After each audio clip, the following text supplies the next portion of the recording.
Students swarm on the playground with the random energy of subatomic particles.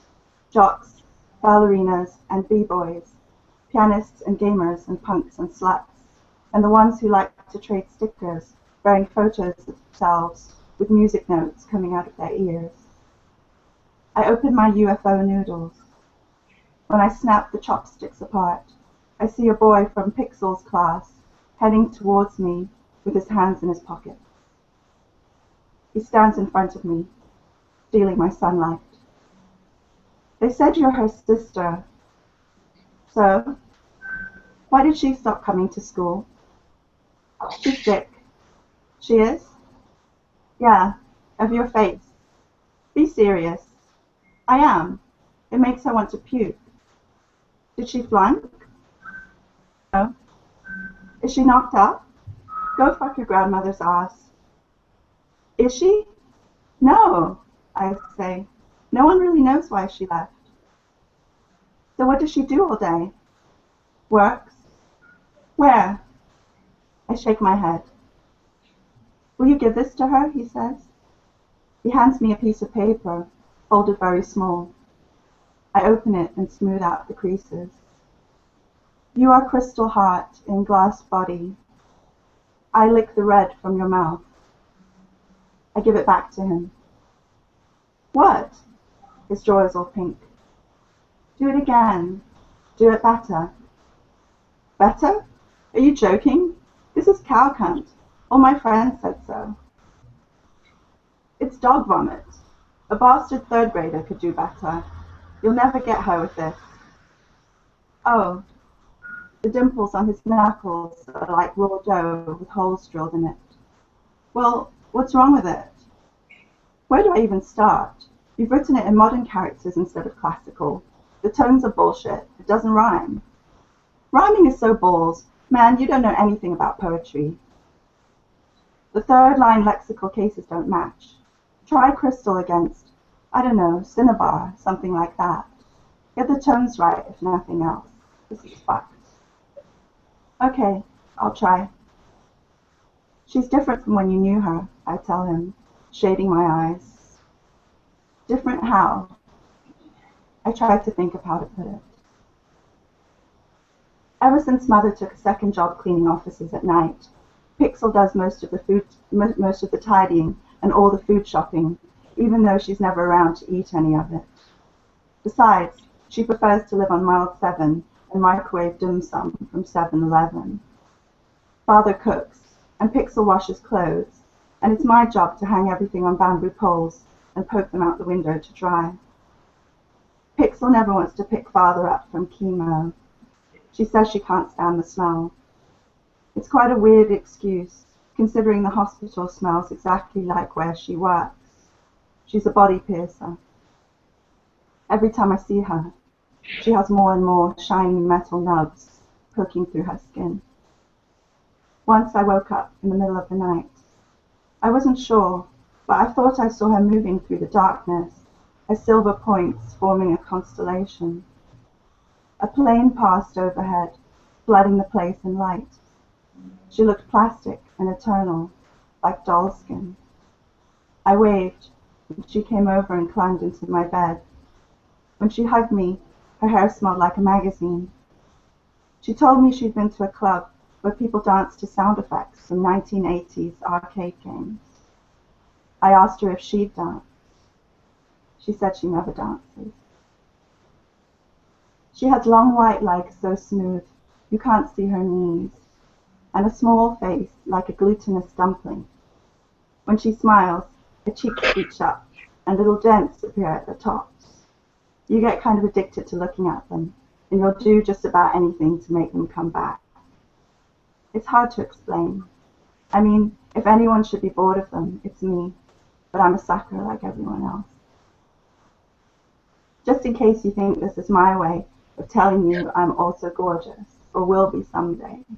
I'm not, and I won't. Her actual father is the one with the beauty gene. Father's lying across 3 chairs in the waiting room with a cloth on his forehead. I stare at him until he opens his eyes. Ah, he says, closing them again. His hair sticks up, so he looks like a fluffy toy. I smooth it down, even though I know he hates that, and will bat my hand away. He doesn't bat my hand away. Come on, I offer my hand. He doesn't take it. He stands up and walks to the door. I follow, ready to catch him, but pretending not to be. He lies on the sofa before I can make it into a bed. I switch on the TV and start to take off his shoes and socks. On the TV, a Western journalist is asking people in the street what they think about us getting handed back to China this summer. Everyone he interviews is either leaving or is scared shitless and lying their heads off. Father's toenails are purple and flaky, like orchid petals. I close the blinds and look at him curled on his side, blinking at the TV. I remember when I was small and he held my hand to cross the road, how he used to walk too fast and squeeze my hand too tightly. The journalist speaks to an elderly woman in the wet market who's busy turning frogs inside out. What do you think about the British leaving? He asks her in fluent Mandarin. Fuck if I care, she says in Cantonese, flipping another frog. It makes no difference to me. I barely even knew they were here. I make UFO noodles and take them up in the lift to the top floor. I climb the stairs to the roof. The metal door at the top of the stairs is always rusted shut from rain, and you have to pound the bottom right corner really hard with your fist. I close the door behind me and walk to the middle of the roof. I sit and eat. The jumbo jets swoop past, screaming like saws. Their undersides gleam as wetly as shark bellies in the evening sun. I can almost reach up and tap them with my chopstick. They turn and zoom toward the airport, dropping out of view behind the buildings. I hope I'll get to fly in a plane someday. I've never even been to the airport. Pixel's been loads of times. The older students go there for the peace and quiet when they're cramming for exams. Soon it's going to be shut down. They're building a new one on Red Perch Cape, and the planes won't pass this way anymore. Last summer, I dreamed I came up here, and when I opened my UFO noodles, a real Martian climbed out. She spoke Mandarin and had a Chinese name, Zillow. She told me space aliens are Chinese who left Earth a long time ago, which is why they're all so short and clever. They're the reason Great Wall was designed to be visible from outer space. Zillow didn't call Mars Mars. She called it Lucky Red. She had long black eyelashes, framing her long black eyes. The next day I ate exactly the same amount of food as the day before. I entertained the same thoughts and brushed my hair with the same number of strokes. Before I slept, I arranged my body in the same position. I did that for the whole rest of the summer, but I never had another dream about Zillow. Thank you. Thanks, May-Lan. All right, so just a brief reintroduction for people who might have just joined us with the Digital Writers Festival Hangout. We're speaking with May-Lan Tan, who is in Indonesia at the moment. She comes from Indonesia via Hong Kong and London. I think I have that right. She's the author of 2 books. There's a little chapbook called Girly. There's a collection of short stories called Things to Make and Break. They're both really good. So we're going to have a little interview right now that's going to be recorded and written up as part of the magazine that's being made here in the Will Centre for White Night. And I guess I'll just jump straight in with a fairly broad opening question. I was wondering if you could just tell us a little bit about your life and how you came to be a writer before we jump into some more substantive questions.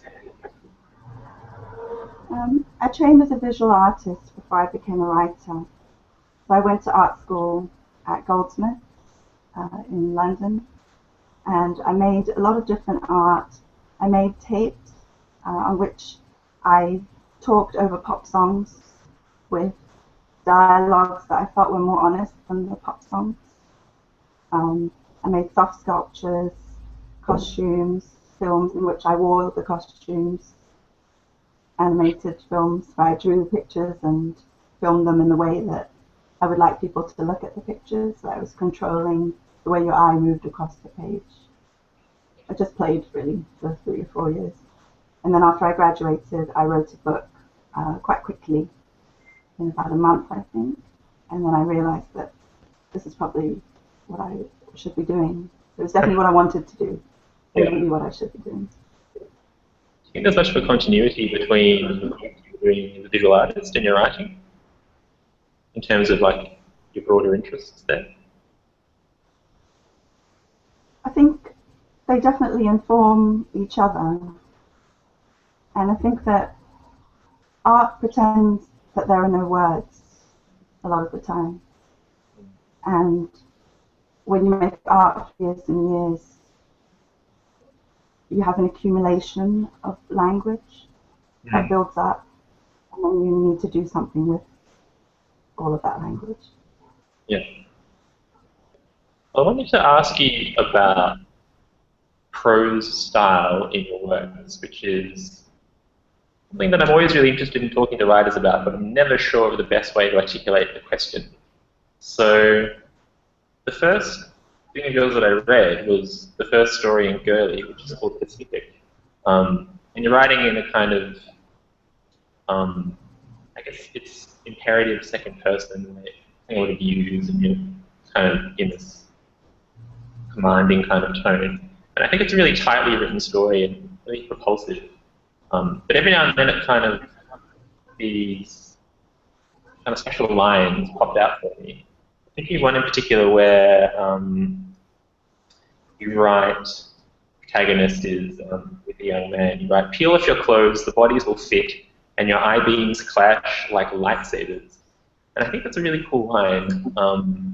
And it strikes me as kind of one of several moments in the piece where the words are kind of have this propulsive effect, and then they kind of pop out in some really interesting image. And I was wondering, just asking, posing it really broadly, what are the kind of things you'd like to achieve in any given line or paragraph or story? What are the elements of writing you know when you've achieved it that you're satisfied with what you've done? I think I'm always striving to be communicating with the reader on several levels at once. I want to be engaging their imagination with a story and the vision of a story. If possible, it should be like a film where I'm really guiding their eye and they can see not just what I'm showing them in the story, but how I want them to see it.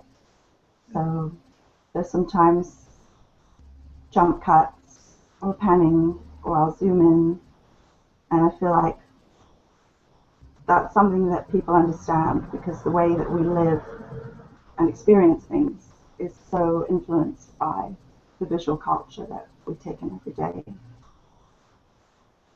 There's a story level, and then there's also the language level. And I think that the language should be doing something separately from the story. I want it to feel like contact, and I think that that's the reason for using short words and building them up, layering them up. Sometimes long sentences, sometimes short ones, but the components need to be small. So I think there's a way of writing so that the reader feels you on their body as well as in their mind and in their eyes. And if I can do all of that, plus make the person feel a little bit depressed, then I'm doing what I want to do. Yeah. Is it something that requires a lot of revision on your part when you're doing compositional things? Do you spend a lot of time going back and making sure that a piece, like Pacific, works rhythmically, has a kind of time to it? That's the quality that really jumped out for me at first when I read the piece. That it really kind of has a it's got a kind of musical or poetical pace to it, to my mind. Absolutely. rhythm is the other component, I think, of making the reader feel it on their body. And something I do when I'm writing is I often listen to one album on loop as I'm writing a particular story. And partly that's to draw me into the space each day of that. Each story I think has a temperature as well as a rhythm. And I often, it's going to sound really strange, but I'll play the music and I'll read aloud the story I'm writing over the music, even if it's got lyrics. And I'll just do that again and again and again. And I'll be checking it against the music because I want the piece to have its own music. So it shouldn't exactly mirror that. It's very chaotic and very weird, but I think at the end it comes through. And the strange thing is that sometimes people can sense what I was listening to. So there's one story in Things to Make and Break called 101. It's very Californian, summer, LA story. And I listened to the Virgin Suicide soundtrack. Oh, yeah. The time I was writing it and was reading the story over it. And a friend of mine read it and said, I just keep seeing Sofia Coppola films when I read this. So I think sometimes it does transfer onto the language. Cool. So I wanted to also talk about the thematic material in your stories. So Things to Make and Break in particular, but also just listening to you read the second story, Little Sister from Girly. I was thinking that a lot of your stories kind of either focus or tangentially touch on this idea of a person struggling to differentiate themselves from a sibling with whom they share a close relationship. So particularly in the story 101, you mentioned that protagonist's kind of personal crisis is linked to the relationship she has with her sister. They both happen to be dating men from the same family who are brothers. They both happen to be hitting kind of life goals at the same time. Both happen in the end to get pregnant at the same time. And that kind of causes a personal crisis for this woman. And it's something that kind of recurs across Things to Make and Break, sometimes turning up in little corners of the stories. I was wondering if that idea, in the first place, rings true for you, or kind of what sort of thematic material you're particularly interested in weaving into your work. Well, for Things to Make and Break, I was thinking about threes and the twos that fit into the threes. So all of the stories are about two people whose relationship includes a third person. So this ancillary presence can be an ex-lover, a future lover, a past self, a future self, or someone in their lives. But I think that most relationships between two people are really between three people. And you use that third person to mediate or to communicate through. And then in that triangle, each of the pairs that make up that triangle are made of reflections, mirrors, doubles, doppelgangers. So that was really the thematic link between all the stories in Things to Make and Break. And when I sat down to write the collection, I had this idea in mind.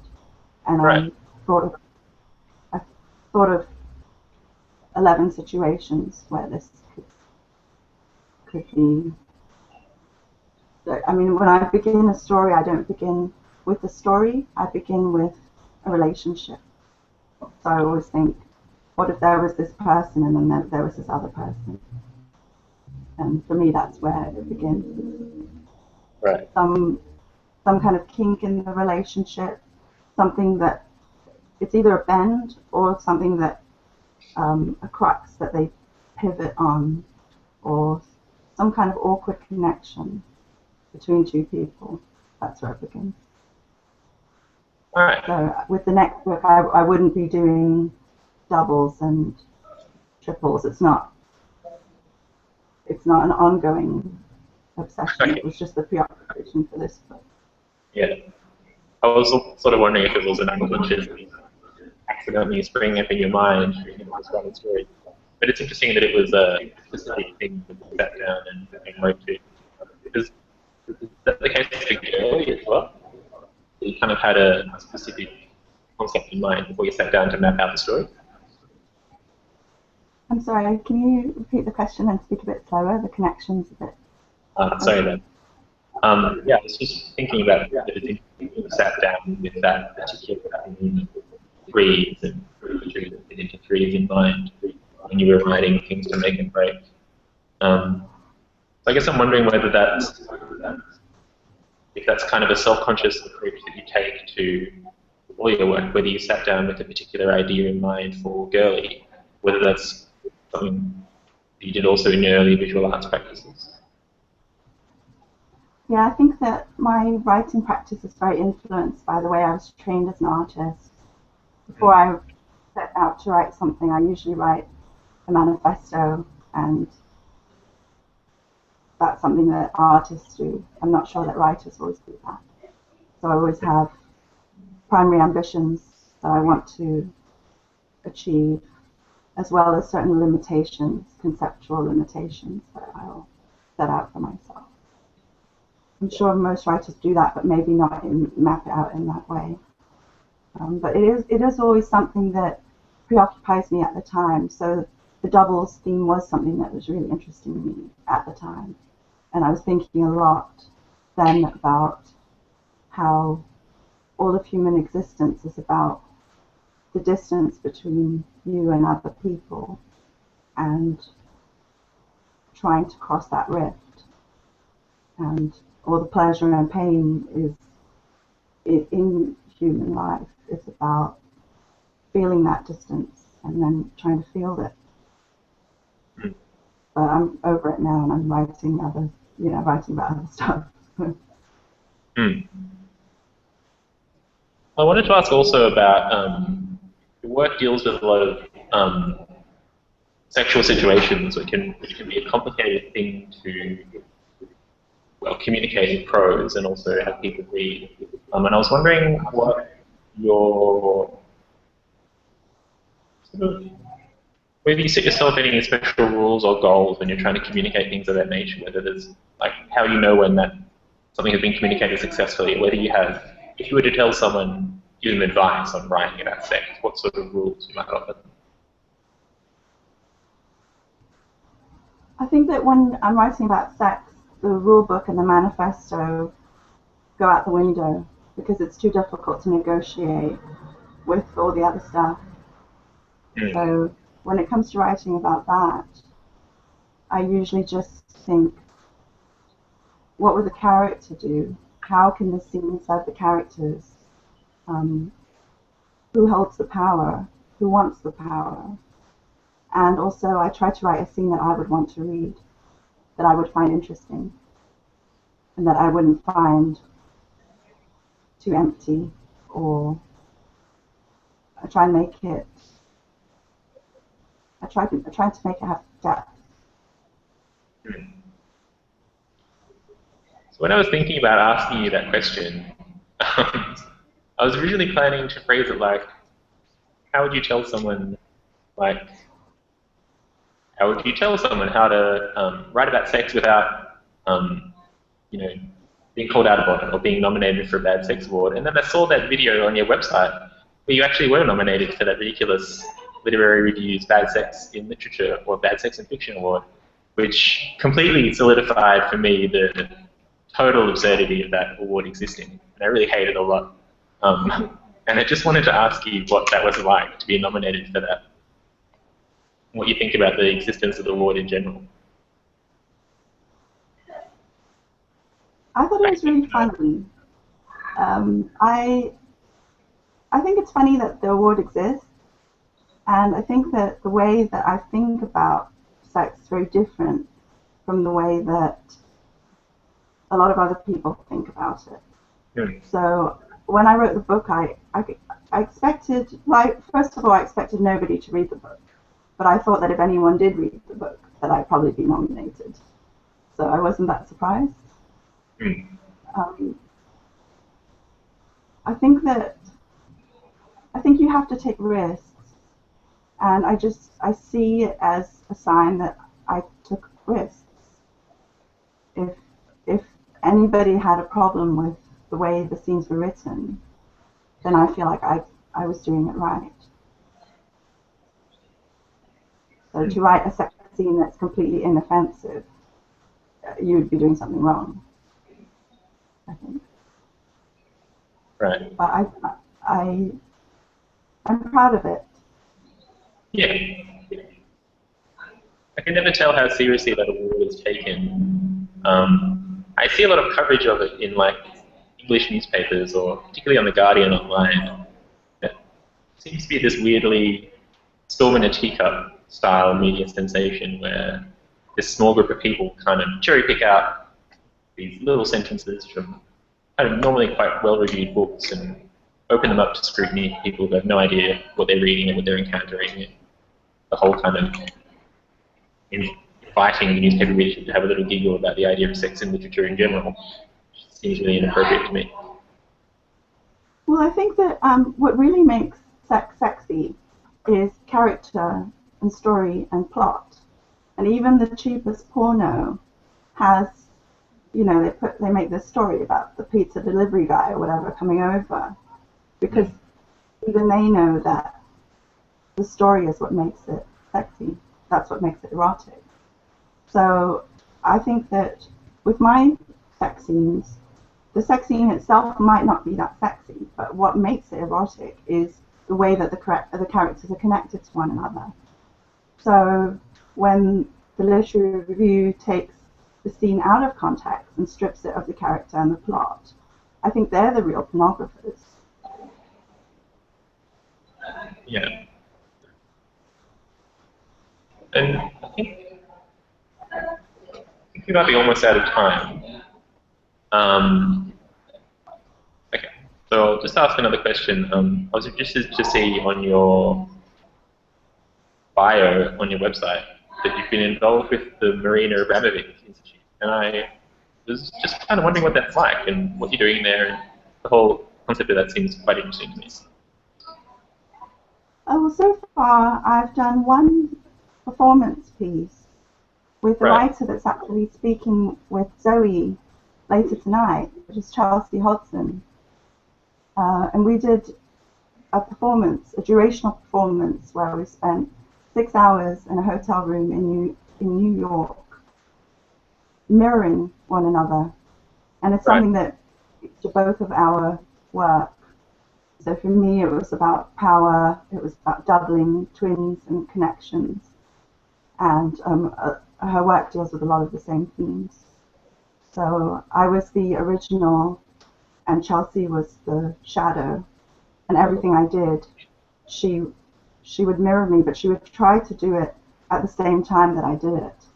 So she was trying to read the impulse, and it actually reached a level very quickly. I thought it would take a few hours before we felt connected, but within about 10 minutes, I could tell that she knew what I was going to do, and we could communicate without speaking. And it was really quite astonishing experience. We chronicled it, and at some point we will release it.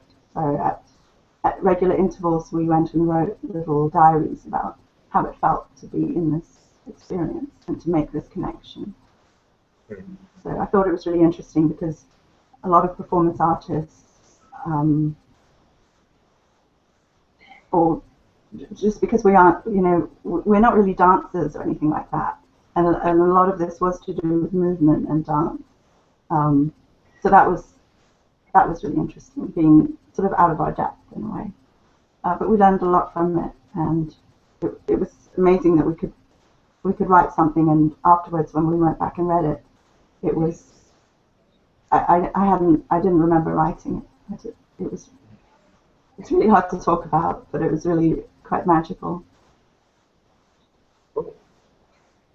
Well, I guess probably it's time for me to wrap this up. I think you have a feeling I read somewhere on your website maybe that you're working on something longer that's coming down the pipeline at some point. Is that right? Yes, I'm writing a novel Great. with a short story collection within the novel. Oh. And that's why I'm in Indonesia. I'm researching it. Great. Well, I look forward to reading that when that comes out, whenever that might be. So I guess I'll close this up now. Speaking to May-Lan Tan in case you jumped in here late. So thank you very much for talking in with us for White Night in Melbourne. I hope you have a really great evening tonight. And thanks really so much for your help. Thanks so much. I had a great time. Cool. See you later. Thanks for having Bye. me.